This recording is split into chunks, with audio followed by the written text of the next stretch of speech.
Bismillahirrahmanirrahim. Assalamualaikum warahmatullahi wabarakatuh. Alhamdulillahirrahmanirrahim. Wassalatu wassalamu ala asyrafil anbiya'i wal mursalin sayyidina Muhammadin wa ala alihi wa sahbihi ajma'in, amma ba'd. Perkenalkan, nama saya Bastinawati. Saya akan melanjutkan pembahasan kita tentang asesmen nasional dan raport pendidikan.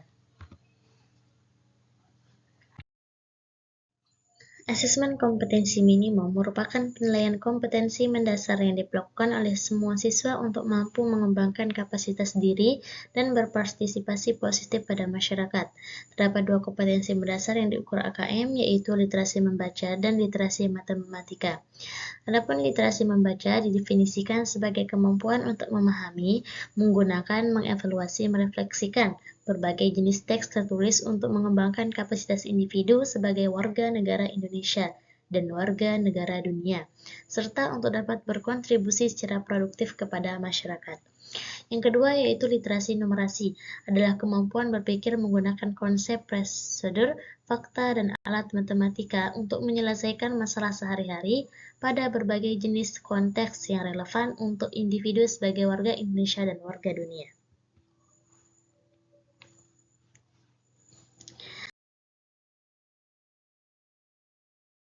Adapun tujuan asesmen kompetensi minimum dalam pembelajaran memiliki 3 komponen penting, yaitu tujuan pembelajaran yang menetapkan tentang kompetensi apa yang diharapkan dapat dicapai oleh siswa, proses pembelajaran yang menetapkan tentang bagaimana cara untuk mencapai tujuan yang diharapkan, dan asesmen yang hasilnya dapat menggambarkan kompetensi apa yang sudah dicapai dan tujuan tersebut. Asesmen dilakukan untuk mendapatkan informasi mengenai capaian siswa terhadap kompetensi yang diharapkan. Asesmen kompetensi minimum dirancang untuk menghasilkan informasi yang memicu perbaikan kualitas belajar mengajar yang ada pada gilirannya dapat meningkatkan hasil belajar siswa.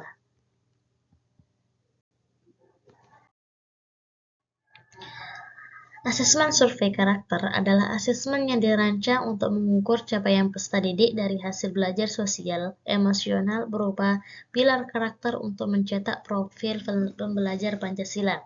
Profil pelajar Pancasila adalah beriman, bertakwa, berakhlak mulia, dan bernalar kritis, mandiri, kreatif, gotong royong, dan berkebinekaan global. Sasaran asesmen survei karakter adalah siswa di seluruh sekolah, tapi bersifat sampel dan dipilih secara random. Penilaian ini dapat memberikan informasi terkait kesiapan siswa dalam menghadapi kompetensi global dengan membawa karakter yang baik dan berperilaku sesuai dengan nilai-nilai yang terkandung dalam Pancasila. Di dalam peraturan kepada badan standar, survei karakter adalah pengukuran terhadap sikap, kebiasaan, dan nilai-nilai value. Adapun asesmen survei lingkungan adalah penilaian yang dilakukan untuk mengevaluasi dan menetapkan aspek pendukung kualitas pembelajaran di lingkungan sekolah. Survei lingkungan belajar merupakan instrumen yang digunakan untuk mengukur kualitas berbagai aspek input dan proses belajar mengajar di kelas maupun di tingkat satuan pendidikan. Secara sederhana, survei lingkungan belajar menilai kondisi dan iklim sekolah serta aspek-aspek yang mendukung pembelajaran, termasuk guru dan murid itu sendiri. Jadi pada survei lingkungan belajar yang menjadi peserta bukan hanya murid, tetapi guru juga berpartisipasi pada survei ini. Namun walaupun guru dan murid berpartisipasi dalam survei ini, namun pertanyaan yang akan diterima oleh guru maupun murid akan disesuaikan dengan perspektif mereka. Adapun raport pendidikan, yaitu pelaporan hasil penilaian atau asesmen dituangkan dalam bentuk laporan kemajuan belajar yang berupa laporan hasil belajar yang disusun berdasarkan pengolahan hasil penilaian. Laporan hasil belajar paling sedikit memberikan informasi mengenai pencapaian hasil belajar peserta didik pada PAUD. Selain memuat informasi tersebut, laporan hasil belajar yang memuat informasi mengenai pertumbuhan dan perkembangan anak. Satuan pendidikan yang perlu melaporkan hasil belajar dalam bentuk raport, sebagaimana diuraikan pada prinsip asesmen tadi.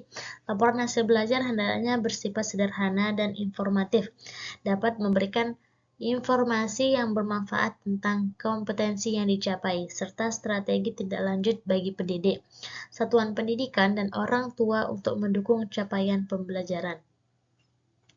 Pada PAUD, laporan hasil belajar dapat juga ditambahkan informasi penting tentang tumbuh kembang anak. Dalam format laporan terakhir, selain laporan capaian CP, ada juga informasi tentang tinggi dan berat badan anak, kepemilikan NIK, serta refleksi orang tua tentang perkembangan anak. Komponen rapat peserta didik SD, MI, SMP, MTS, SMA, MA, dan SMK MK atau sederajat minimal muat informasi mengenai yang pertama, identitas peserta didik, yang kedua, nama satuan pendidikan, yang ketiga, kelas, semester, mata pelajaran, nilai, deskripsi, catatan guru, persensi, dan kegiatan ekstrakurikuler. Sedangkan raport peserta PAUD minimal memiliki komponen pertama, identitas peserta didik, nama satuan pendidikan, kelompok usia, semester, perkembangan dan pertumbuhan anak, deskripsi perkembangan capaian pembelajaran, dan refleksi orang tua. Satuan pendidikan memiliki keleluasaan untuk menentukan mekanisme dan format pelaporan hasil belajar kepada orang tua atau wali. Pelaporan hasil belajar disampaikan sekurang-kurangnya pada setiap akhir semester. Di samping itu, satuan pendidikan menyampaikan raport peserta pendidik secara berkala melalui e-raport atau dapodik. Nah, terdapat 3 opsi dalam menyusun deskripsi capaian kompetensi pada raport. Ketiga opsi tersebut adalah yang pertama, penyusunan deskripsi berdasarkan capaian pembelajaran, yang kedua, penyusunan deskripsi berdasarkan alur tujuan pembelajaran, dan yang terakhir, penyusunan deskripsi mengambil dari poin-poin penting dari materi yang sudah diberikan. Sekian dari saya, wallahu muwaffiq wal hadi ila sabilil rasyad. Wassalamualaikum warahmatullahi wabarakatuh.